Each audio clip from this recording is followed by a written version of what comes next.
Aunty एक 14 साल के बच्चे को प्यार का झांसा देकर अपने साथ भगा कर ले गई। दोनों की पहली बारी बात कहां पर हुई थी? फ्री फायर गेम में। नाजरीन, 14 साल का बच्चा और 40-50 साल की आंटी। आंटी गेम खेलती थी, बच्चा भी गेम खेलता था। दोनों की गेम में पहली दफा बात हुई, उसके बाद दोनों ने नंबर शेयर किए। व्हाट्सएप पर दोनों की बात होने लगी। आंटी ने बच्चे को अपनी तस्वीरें भेजी और बच्चे ने आंटी को अपनी तस्वीर भेजी।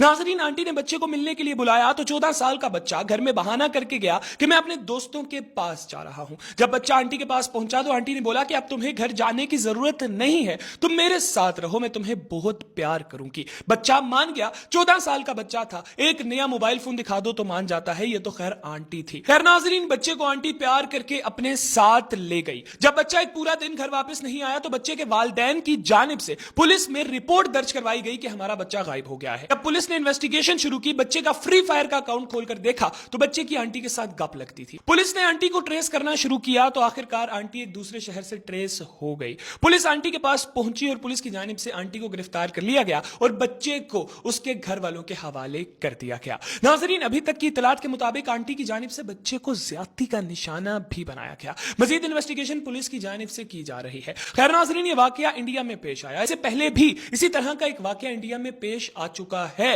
एक टीचर स्टूडेंट को अपने घर लेकर जाती थी, उसको ज्यादती का निशाना बनाती थी। जब स्टूडेंट ने मना किया कि नहीं, अब मैं ये सब कुछ नहीं करूंगा, तो टीचर ने स्टूडेंट के खिलाफ कंप्लेन दर्ज करवा दी कि ये मुझे हरासा करता है। स्टूडेंट को जेल में बंद कर दिया गया। तो स्टूडेंट ने जेल से अपने पेरेंट्स को बताया कि मैंने कुछ नहीं किया, ये मुझे अपने घर लेकर जाती थी और ये मेरे साथ ज्यादती करती थी। जिसके बाद उस टीचर को गिरफ्तार कर लिया गया और स्टूडेंट को छोड़ दिया गया। अब आप देख लीजिए, बच्चे महफूज नहीं है। पहले बच्चियां महफूज नहीं होती थी। अपने बच्चों का ख्याल रखा करें और बच्चों, तुम अपना ख्याल खुद भी रखा करो। इसके साथ ही मुझे दीजिए इजाजत। अल्लाह हाफिज।